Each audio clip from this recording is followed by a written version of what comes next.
निखिल खंडेलवाल के साथ जो Systematix stocks and share broking company के एमडी हैं। निखिल, गुड मॉर्निंग, बहुत बहुत शुक्रिया आज हमसे बात करने के लिए। मैं देख रहा हूं कि बाजार में अगर व्यू माने तो ऑटो में आपका पॉजिटिव व्यू है।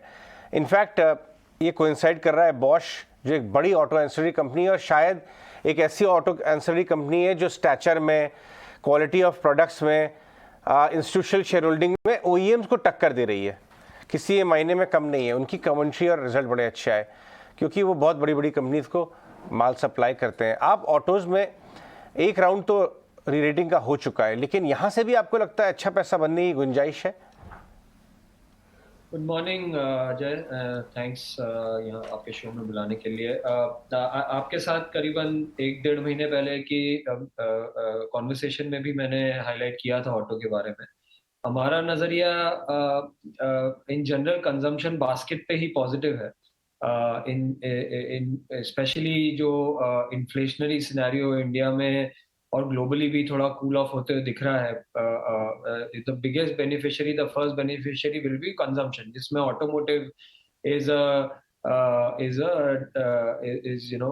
Will be one of the pieces of the consumption जिसको हमें ट्रैक करना बहुत जरूरी है। हम generally automotive as a basket पे पॉजिटिव है। बॉश की आपने बात करी, बॉश हुआ और भी कुछ ऑटोमोटिव कंपोनेंट कंपनीज हैं जो कि टेक्नोलॉजी साइड में काफी एडवांस्ड है।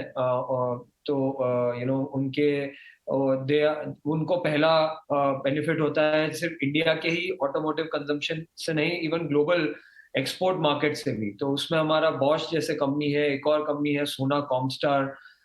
हम इन इस तरह की technology led automotive component companies के लिए काफी पॉजिटिव व्यू रखते हैं। इन कंपनीज का बेनिफिट सिर्फ heavy commercial vehicle, passenger vehicle ही से नहीं, मगर इलेक्ट्रिक व्हीकल्स का जो बहुत फास्ट ग्रोथ हो रहा है कंट्री में as well as global markets में, वहां पर भी काफी रब ऑन इफेक्ट इन कंपनीज पे पड़ता है। तो डेफिनेटली बॉश की कमेंट्री, सोना कॉमस्टार की कमेंट्री और काफी इंडियन ऑटो कंपोनेंट कंपनीज जो हैं जो फास्ट फोकस कर रही हैं इलेक्ट्रिक व्हीकल्स पे, उन लोगों में आपको कमेंट्री काफी पॉजिटिव दिखेगी।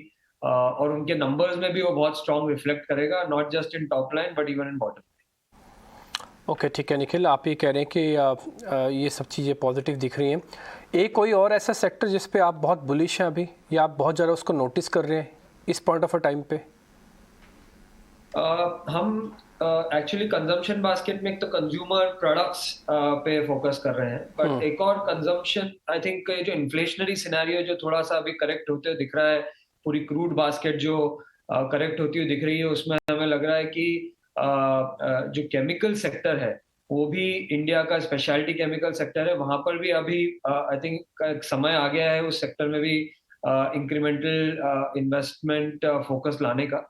तो ये सेक्टर का मेजर रॉ मटेरियल है कास्टिक सोडा, और कास्टिक सोडा प्राइसेस भी क्रूड बास्केट के सॉफ्टन होने से करेक्ट होना चालू हो गई है।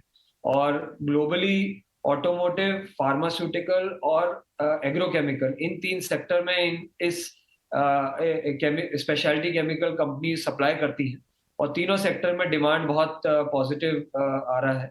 और प्राइसेस भी करेक्ट हो रही हैं उनके रॉ मटेरियल की। तो नेट नेट जो स्पेशलिटी केमिकल्स बास्केट है वो बहुत स्ट्रांग लग रही है। उस सेगमेंट में स्पेसिफिकली हमारा फोकस फ्लोरोकेमिकल बास्केट की कंपनीज पे है, जिसमें 2 लार्ज कंपनीज हैं, एसआरएफ और गुजरात फ्लोरोकेमिकल्स, और एक मिड साइज कंपनीज है नवीन फ्लोरोकेमिकल्स। तो ये फ्लोरोकेमिस्ट्री वाला जो बास्केट है वो पूरी स्पेशलिटी केमिकल्स की चेन में सबसे हाईएस्ट वैल्यू का बास्केट है।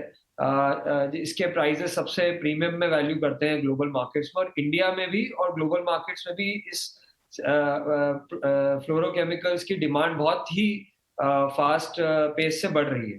तो ये बास्केट और ये इंडस्ट्री स्पेसिफिकली इस समय पे सबसे फोकस में लग रही है, और हमें लगता है कि ये कैटेगरी में इन्वेस्टर्स को अभी इंक्रीमेंटल कैपिटल एलोकेशन करना चाहिए। Good morning Nikhil.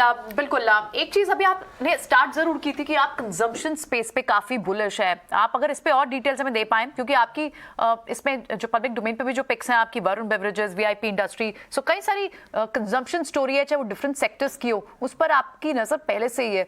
इस पर आप कितने बुलिश हैं, आगे इस स्टोरी को कैसे एनालाइज करते हैं? कंजम्पशन में पहला पार्ट है कि जब टॉप लाइन ग्रोथ कंपनीज की काफी ठीक आ रही है, स्पेसिफिकली जो लार्जर ऑर्गेनाइज्ड प्लेयर्स हैं उनका ग्रोथ मोमेंटम अब काफी स्ट्रॉन्ग बिल्डअप होते हुए दिख रहा है। एक ट्रेंड जो कंजम्पशन सेक्टर में थोड़ा डिसरप्ट कर रहा था लास्ट 1-1.5 साल में, वो ये था कि ऑनलाइन ड्रिवन कंज्यूमर थीम्स वर वो ज्यादा फोकस में थी और लग रहा था कि जो ऑनलाइन में है वही लीडर है। जैसे ही हम ये कोविड एरा से बाहर आ रहे हैं तो उसमें लग रहा है कि जो लार्जर डिस्ट्रीब्यूशन फुटप्रिंट है और स्पेशली ऑफलाइन फुटप्रिंट है, उन कंपनीज को ज्यादा बेनिफिट हो रहा है। दूसरा जो हमें बेनिफिट दिख रहा है कंज्यूमर साइड में कि जो होम होम इम्प्रूवमेंट जो कैटेगरी है, होम फर्निशिंग्स जो कैटेगरी है, वो वाली कैटेगरी में भी हमें बहुत क्लियर मोमेंटम दिख रहा है। तो consumer demand real estate, home buying की तरफ और होम इम्प्रूवमेंट की तरफ भी बहुत बढ़ रही है। तो इसीलिए लार्जर कंज्यूमर कंपनीज देखें तो हमें HUL, ITC जैसी कंपनीज में क्लियरली लग रहा है कि वो बाकी मिड साइज कंपनीज से काफी बेटर परफॉर्म करेंगी। दूसरा, होम इम्प्रूवमेंट कैटेगरी को हम बहुत स्ट्रॉन्ग थीम मानते हैं कंज्यूमर में, तो उसमें हमें कंपनीज जो पेंट्स कैटेगरी की हैं जैसे एशियन पेंट्स है, वो हमें काफी पॉजिटिव लग रही हैं। और फूड एंड बेवरेजेस भी जो कैटेगरी है, जहाँ पे कंपनी लाइक वरुण बेवरेजेस जो है, जो कि जूसेस, पानी, डेयरी और एरेटेड बेवरेजेस चारों कैटेगरी में एक बहुत स्ट्रॉन्ग प्ले है।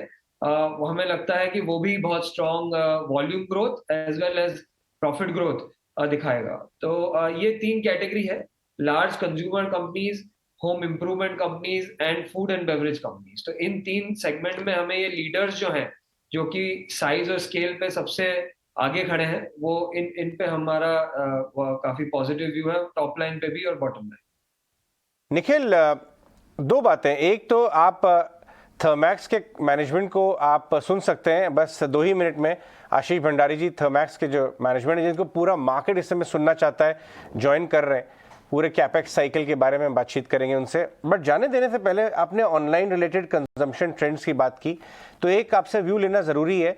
एजुकेशन स्टॉक्स, बहुत सारे एजुकेशन स्टॉक्स जो टेक्नोलॉजी और ऑनलाइन के माध्यम से भी अपनी रीच बढ़ा रहे हैं, इस पे आपका क्या स्पेस पे क्या व्यू है? नवनीत हो गया और बहुत सारे स्टॉक्स हैं, क्योंकि आज एजुकेशन मिनिस्टर का ET के फ्रंट पेज पे एक कमेंट्री आई है कि वो कुछ ऐसे न्यू रूल्स आने वाले हैं जिससे फॉरेन कैपिटल एजुकेशन और स्किल डेवलपमेंट में आ सके।